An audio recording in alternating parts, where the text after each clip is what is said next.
Vishalgarh Sub-Divisional Administration closed down a cake shop called Maya Bakery in Vishalgarh after finding the truth of the complaint of keeping expired and rotten food in one such shop on Monday.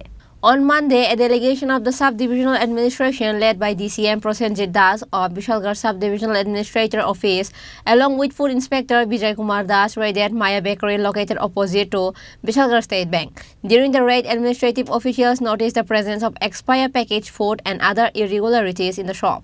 হ্যাঁ, আজকে আমরা গতকালকে যে একটা খবর এসেছিল সেই খবরের ভিত্তিতে আমরা বিশালগড় মহকুমা প্রশাসনের যে এনফোর্সমেন্ট টিম সেই এনফোর্সমেন্ট টিমে যে আমরা আধিকারিক আছি সবাই এসে যে আমাদের বিশালগড়ে যে এসবিআই ব্যাংকের অপোজিটে যে মায়া বেকারি পার্লার কেক পার্লার সেই কেক পার্লারে এসে আমরা ইনভেস্টিগেশন করে দেখলাম কিছু কিছু অসংগতি পার্লার পেলাম তাদের পার্লারের কাগজপত্র জেলা সে জায়গাতে কাগজপত্র যেটাগুলো এফএসএসি লাইসেন্স যেটা থাকার কথা সেখানে এখানে বিশালগড়ের যেটা থাকার কথা এটা নাই সেটা তারা বলছে যে তাদের এটা আমতলি সেখানে আরেকটা আছে সেখানে আগরতলা ওয়েস্ট ডিস্ট্রিক্টের আন্ডারে।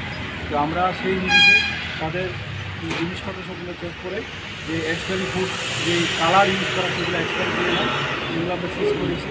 হ্যাঁ, তারপরে আমরা এখানে তাদেরকে যে সিঙ্গেল ইউজ প্লাস্টিক ব্যাগের জন্য আমরা বরাবরই প্রশাসন থেকে বলে আসছি তাদেরকে এখানে single use plastic carry bag পেলাম তার জন্য তাদেরকে 5,000 টাকা ফাইন ইম্পোজ করা হয়েছে।